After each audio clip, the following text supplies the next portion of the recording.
I occasionally think how quickly our differences worldwide would vanish if we were facing an alien threat from outside this world.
I occasionally think how quickly our differences worldwide would vanish if we were facing an alien threat from outside this world.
I occasionally think how quickly our differences worldwide would vanish if we were facing an alien threat from outside this world.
When you first become president, one of the questions that people ask you is, what's really going on at Area 51? I think I just became the first president to ever publicly mention Area 51. How's that, Phil? I would like us to go into those files and hopefully make as much of that public as possible. I occasionally think how quickly our differences worldwide would vanish if we were facing an alien threat from outside this world.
Air Force Lieutenant Bob Jacobs was in the 1369th Photo Squadron at Vandenberg Air Force Base in California.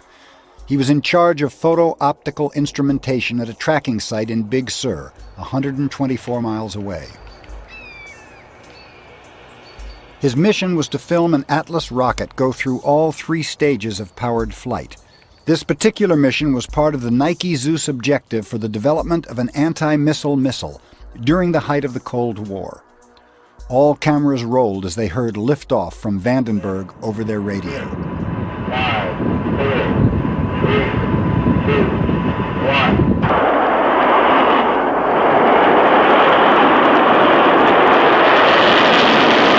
1. We were looking down southwest,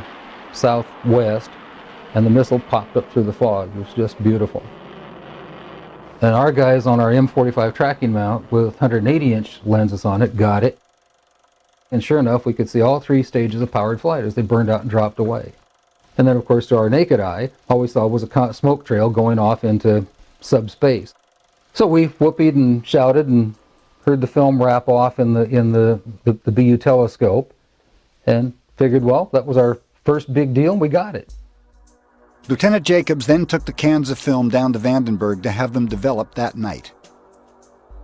The following morning, Jacobs was ordered to go immediately to the office of Major Florence J. Mansman, the ranking optical instrumentation officer in charge. I walked into his office, and they had a screen and a 16mm projector set up. There was a couch, and Major Mansman said, sit down, and there were 2 guys, as I recall, 2 guys in gray suits, civilian clothes, which was fairly unusual. And Major Mansman said, watch this, and turned on the film projector. And I watched the screen, and there was the launch from a day or 2 before at Big Sur. As the Atlas missile entered the frame, we could see the whole 3rd stage, which has 2 rocket nozzles like this and one in the center, a gimbaled one in the center, filling our frame from about 160 miles. That was pretty exciting optics. And then on that telescope, we could see the warhead, the dummy warhead. According to Jacobs, at this stage the rocket was traveling between 11 and 14,000 miles per hour when a saucer-shaped craft entered the frame. It flew into the frame like this, and it shot a beam of light at the warhead. Now, remember, all this stuff is flying at several thousand miles an hour. So this thing fires a beam of light at the warhead, hits it, fires another beam of light, and then flies out the way it came in. And the warhead tumbles out of space. Now, when the lights came on, Major Mansman turned around and looked at me and said, were you guys screwing around up there? And I said, no, sir. And he said, what was that? And I said, it looks to me like we got a UFO. Nearly 2 decades later, several letters written by Major Florence J. Mansman were obtained. In one dated March 8, 1983, Major Mansman corroborated Lieutenant Jacobs' story. In the film, the assumption was at that time extraterrestrial. Details would be sketchy and from memory. The shape was classic disc. The center seemed to be a raised bubble. Now, Major Mansman said to me, after some discussion about it, he said, you are never to speak of this again. As far as you're concerned, this never happened. In another letter, Major Mansman describes how 2 agents took the footage. They did not sign out for all the footage, but took out that part that showed the encounter and returned the rest of the film as a complete package. The one agent stated as he handed me back the film, that leaves you off the hook, but not off any disclosure. Understood? Naturally, my answer was, yes, sir. Major Mansman never saw it again, and as far as I'm concerned, or nobody else ever saw it again, certainly not at Vandenberg. I'm certain that it left Vandenberg and went somewhere else. Of the telescope, as the Atlas missile entered the frame, we could see the whole 3rd stage, which has 2 rocket nozzles like this and one in the center, a gimbaled one in the center, filling our frame from about 160 miles. That was pretty exciting optics. We watched that stage burn out. We watched the 2nd stage burn out. We watched the 3rd stage burn out. and into the frame came something else. It flew into the frame like this, and it shot a beam of light at the warhead, which is represented by my thumb here. Now, remember, all this stuff is flying at several thousand miles an hour. So this thing fires a beam of light at the warhead, hits it, and then this thing flies up like this. Meanwhile, we're all going like this, fires another beam of light, goes around like this, we're going like this, fires another beam of light, goes down like this, fires another beam of light, and then flies out the way it came in. And the warhead tumbles out of outer space. Now, I saw that. I don't give a goddamn what anybody else says about it. I saw that on film. Phil Klass can kiss my ass. He wasn't there. I was. Now, when the lights came on, Major Mansman turned around and looked at me and said, "Were you guys screwing around up there?" And I said, "No, sir." And he said, "What was that?" And I said, "It looks to me like we got a UFO." Now, the thing that we saw, this object that flew in, was circular, was shaped like two saucers cupped like this with a ping pong ball on top. The beam of light came out of the ping pong ball. That's what I saw on film. The object, the points of light that we saw, the warhead and so forth, were traveling through subspace about 60 miles straight up. And they were going somewhere in the neighborhood of 11 to 14,000 miles an hour when this thing caught up to them, flew in, flew around them, went like this, and flew back out. Everything was going about between 11 and 14,000 miles an hour that way. It was saucer-shaped, it was circular and rounded on the top and bottom, and it had a little dome right straight in the center of it, from which this beam emitted. After that article hit, the shit hit the fan. I started being harassed at work. I started by odd telephone calls that would come during the day. At night at my house, I would get telephone calls all night long, sometimes 3 o'clock in the morning, 4 o'clock in the morning, midnight, 10 o'clock. People would call and start screaming at me. "You're going down, motherfucker! You're going down, motherfucker!" And that's all they'd say. And they'd keep screaming that until I finally hung up the phone. One night, somebody blew up my mailbox by putting a big load of skyrockets in it. The mailbox went up in flames. And that night at 1 o'clock in the morning, the phone rang. I picked it up and somebody said, "Skyrockets in your box at night. Oh, what a beautiful sight, motherfucker." And things like that have happened on and off since 1982. I told you that since this History Channel thing came up, and since you've started asking questions, and obviously this thing is in the wind again, I'm starting to get telephone calls again. My wife and I get phone calls out here in nowhere, Illinois, where we've retreated out to our farm. And what have some of the recent calls been? What have they been saying? They don't say anything. They simply, you pick up the phone and say, "Hello, hello," and there's a click. It's disconcerting. Yeah. But I've learned to not give a flip. I just don't care anymore. What are they going to do, kill me? What are they going to do, discredit me? Are they going to do any more than Philip Klass has already done to me? Are they going to make me look foolish? That's about all they can do. I believe, it's a belief system of mine that this nutty fringe around UFOs is part of the sort of concerted effort to keep serious study of it down. Anytime anybody tries to study this subject seriously, we're subject to ridicule. I'm a full professor at a relatively major university, and I'm certain that my colleagues at the university laugh at me and hoot and holler behind my back when they hear that I have an interest in studying unidentified flying objects. And that's just one of the things that we have to live with. Was I in the Air Force? The Air Force denied it. Was I ever at Vandenburg? Well, of course I couldn't, because I wasn't in the Air Force. How could I have been at Vandenburg?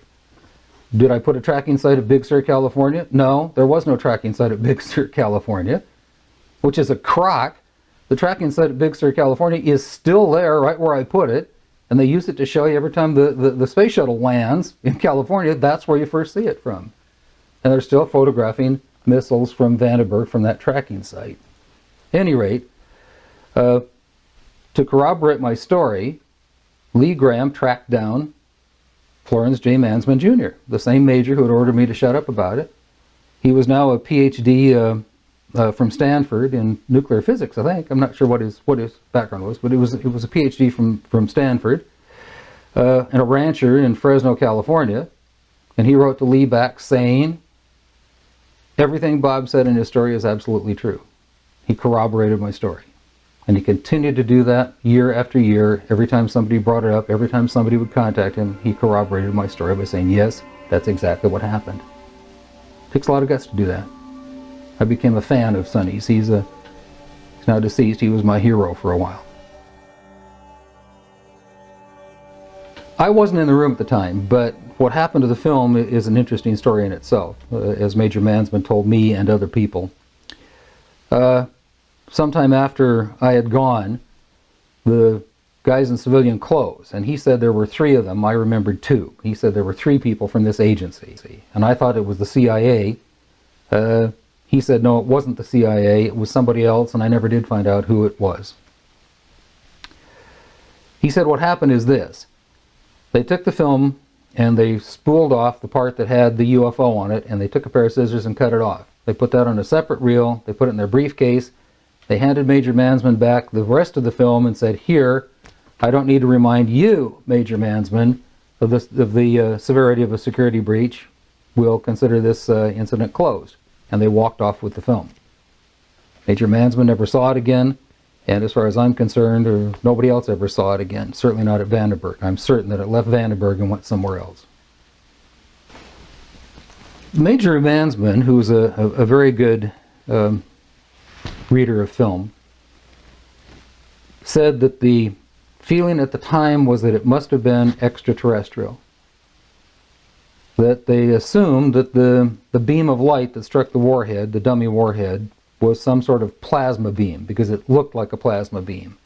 And they were assuming that it was something like that.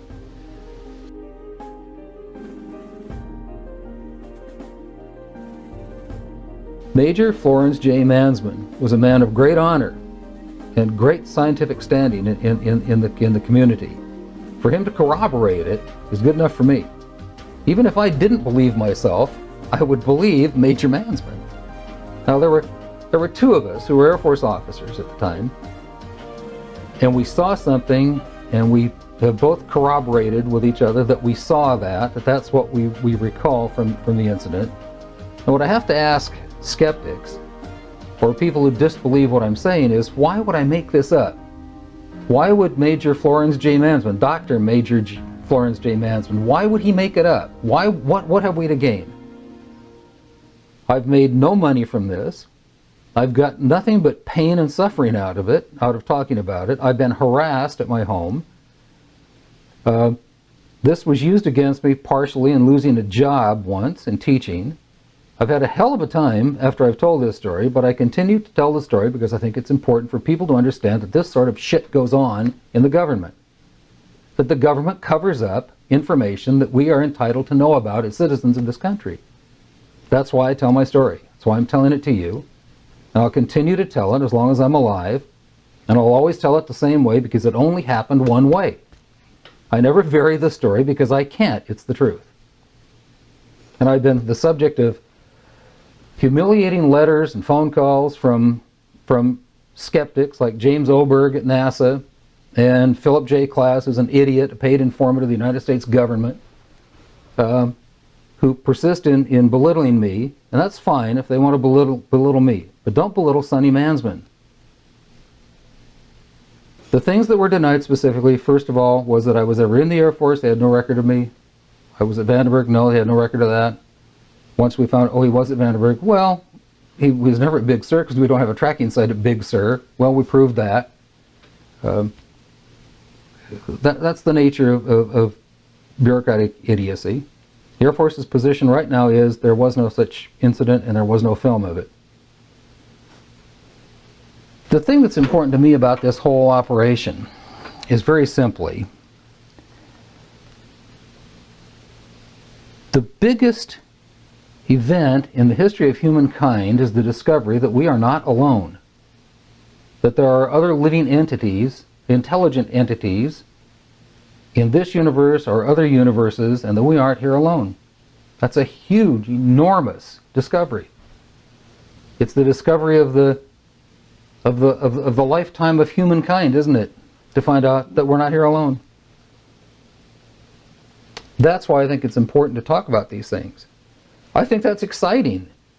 And I think that it's important for us as humans to come to terms, to grow up, Arthur C. Clarke's Childhood's End, to grow up and recognize that we may not be the paragon of animals after all. That there may be something out there that's bigger and more exciting than we are, and that just maybe, they're telling us something. Now, what I saw that day was something shooting down a dummy nuclear warhead. What message would I interpret from that? Don't mess with nuclear warheads. That's probably the message I would interpret from that. I'd say, oh, well, maybe somebody doesn't want us annihilating Moscow. Maybe we should stop doing that. I'm not sure that's what went on. But Ronald Reagan one night went on television and did a most astonishing thing. Most astonishing. He stood up in front of America and said, we're going to build a defensive shield. We're going to call it SDI, the Strategic Defense Initiative. And its mission is going to be to protect us, to protect all of us. He said, Ronald Reagan said, we're going to share this with everybody. We're going to share it with the Russians. Ooh, our enemies, the guys that only a few years ago we were pretending to annihilate. Oh, suddenly we're going to protect them with a shield. From whom are we going to protect them? I just find some interesting patterns in life, and that's one of the patterns that I thought might be important. Perhaps that was the first shot across the bow, first warning shot from somebody saying, knock this off, kids, it's time to grow up. You don't want to annihilate this planet, do you? Could be. My take on what happened there is based on not only my own speculation, but having read other things and talked to other people over the intervening years, that maybe the whole thing had something to do with a preview of the Strategic Defense Initiative for Star Wars. It's another possibility, I suppose. If you agree that perhaps our paranoia is unfounded, and if we encounter beings with superior technologies, maybe we should embrace them and be nice to them, because they might be showing us how to survive.